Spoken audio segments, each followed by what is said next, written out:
There's a lot of misconceptions about money. And I just watched a piece on the Alex Jones channel with Peter Schiff. And they were talking about the efficacy of owning gold. And of course, Peter Schiff is a big gold proponent. And he believes that gold is going to go through the roof someday and that the dollar is going to continue to go down in worth. Um, but, there are some things about what I call dead investments that everybody needs to come to grips with.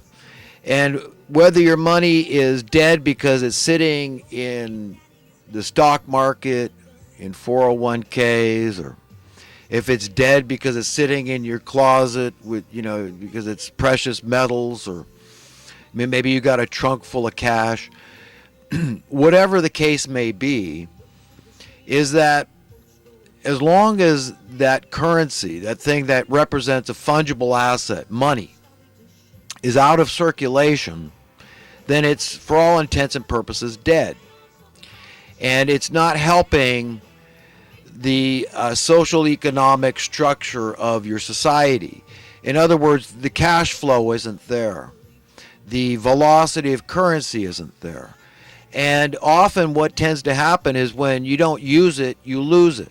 And this brings me to a passage from Scripture which states that, it talks about a time when your riches have rotted. And this is what's going on, I believe, is that if you don't use it, you lose it. And it's just sitting there doing nothing when it could save people's lives. This is like an immutable law that God put into the works here, is that, we can't be evil in perpetuity. And essentially, it's all of society, all of civilization is coalescing and acquiescing to some degree. And we're all stuck in this devil soup, what I call, which I guess the Bible would describe as this field of weeds and grain that are being allowed to grow together until this period called the harvest. But the point I'm trying to make here is that we're all infected to some degree. We all accept money. We all receive and we all give money. And, we're all a part of this really evil system to some degree. We're all culpable. And it's not a good thing. And I don't want to be culpable, or at least I want to be culpable to as little a degree as possible. This is one of the reasons why so many people don't want to have money. They're satisfied more just saying, you know what, I'm poor, I accept it, I have a tiny semblance of safety and security, and I may not have prosperity, but I feel a little freedom, and I'm poor, I've just kind of given up. So these people are not the ones that are really feeding the beast. The ones that are feeding the beast, they're causing the beast to feed them maybe, but they are not the ones responsible for the system breaking down. It's not like they're lazy, unwilling to work, but they don't see the incentive. They're not motivated to go out and find a job when there's so few jobs out there, okay? They say, look, times are tough. Leave it for somebody else until things get better. Isn't that so often the case? But you can't blame them for the economic problems. You can't blame the poor people for economic problems. Everything the poor people get, even if it's just welfare, they're spending it. At least it's going back into the system. It's cash flow. It contributes to the velocity of the currency. So don't blame the welfare recipients out there that have to spend everything they make. Okay, they're not causing the economic problems. It would be the people at the higher end. So many of them are complaining now. Bernie Sanders, a free education, and that's going to come out of my pocket as a middle-class person. I mean, nobody paid for my education. I've got this loan I've got to pay for, and I can go to jail, and people have gone to jail for not paying their student loan debt. I mean, what right do you have to demand a free education from socialist Bernie Sanders if it's going to come out of my pocket? But, let's remember the money is really going to the educators. It's going to the system, the establishment. It's not the students' fault. They're spending everything they make. It's going back in the form of cash flow and velocity of currency. So, you understand, they want us to not understand what's going on. And the people I talk to, I like to help them to really understand just how duped you've been, and how duped I've been, how duped we've all been to believe that we've got to accept this system at all. But we do. We go along and we accept it. We say, oh God, I hope that Donald Trump wins because, at least he's a capitalist and he's not going to be a dirty communist socialist like Bernie Sanders. Okay, but really, if you got half the country that's going to feel jilted and they're going to be at odds with Donald Trump, I mean, wouldn't it be best to say, look, we need to embrace both? If half the country wants Trump, half the country wants Sanders, then wouldn't it be practical to have both men win? You understand? But this goes against what we've been taught. Oh, well, you can't do that.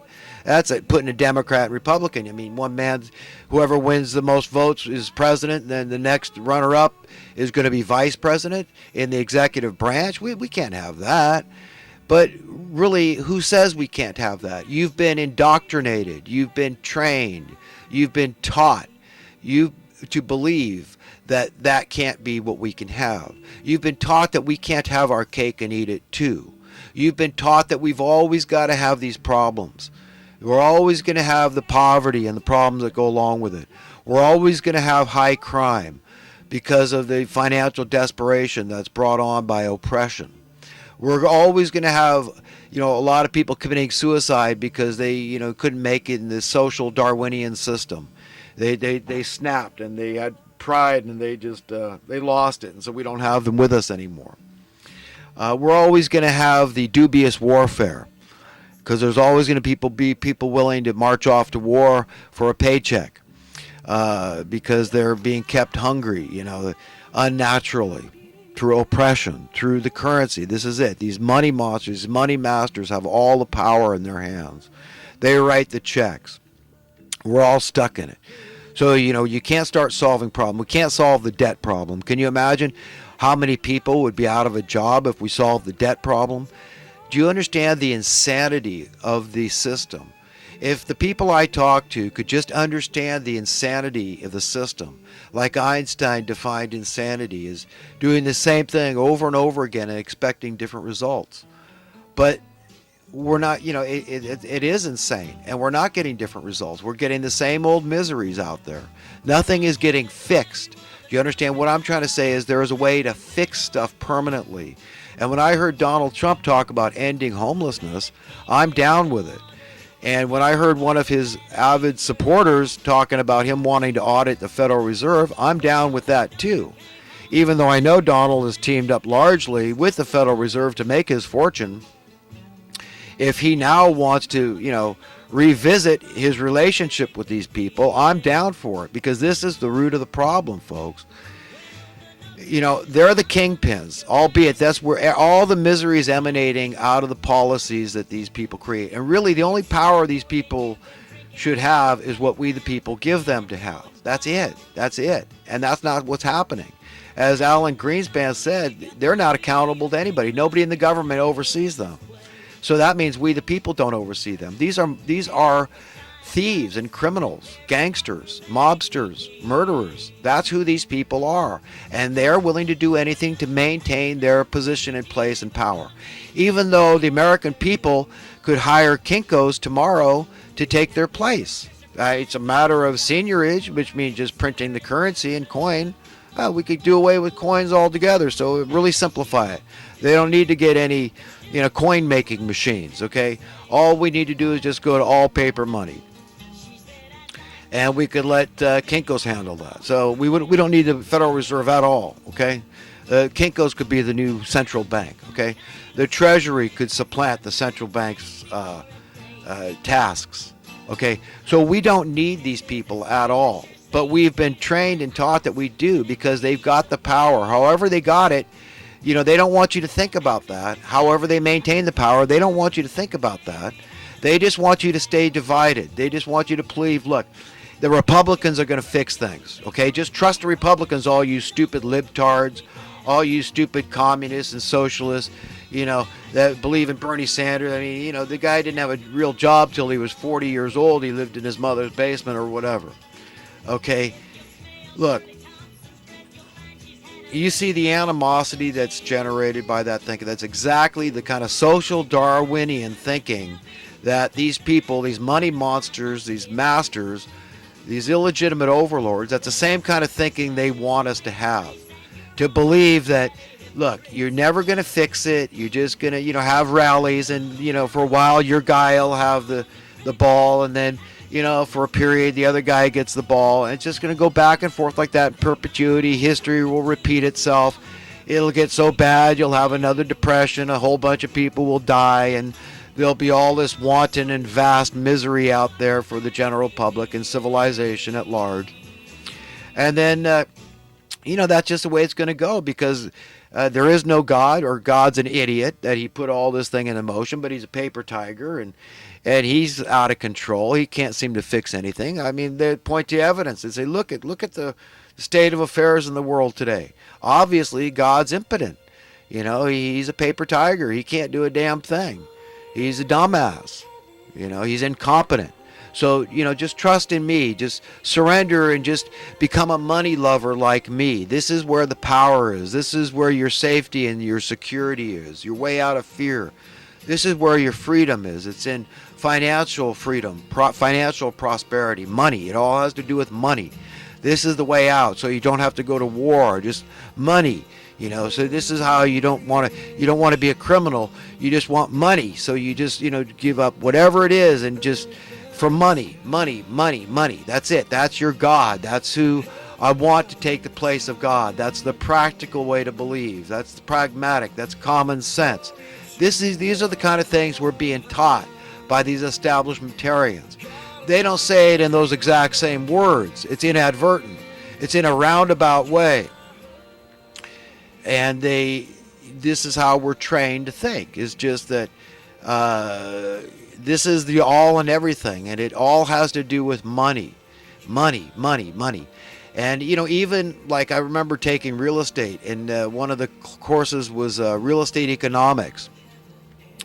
And, I, of course, was very inquisitive in the class, and probably very annoying to the teacher and to the students. But nevertheless, I got an A+ in the class, did very well.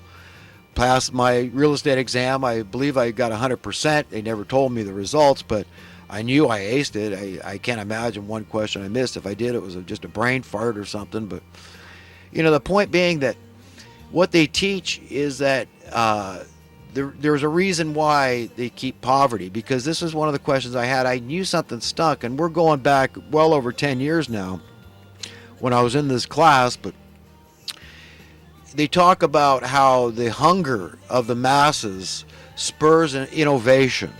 This was the excuse I got from my teacher for why they want to keep people hungry, why the economic oppression, which was becoming obvious to me, very obvious. It always had been to me. I was just one of these people that thought outside the box. I say, there's got to be solutions. And when I started discovering there were, and then I started asking for some answers from people that should know, the answers I got were not satisfying, but they were revealing.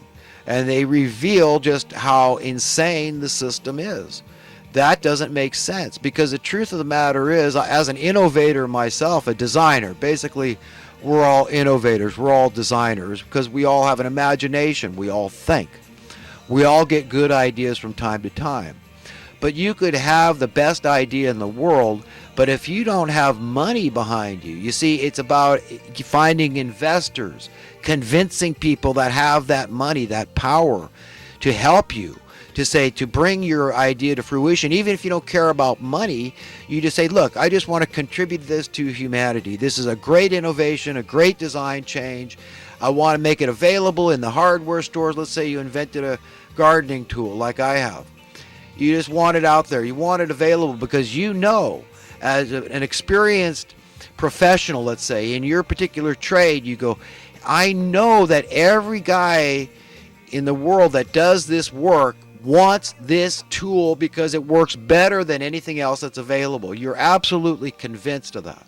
And you could be 100% correct. But you still have a huge obstacle to overcome if you don't have the funds, the finances,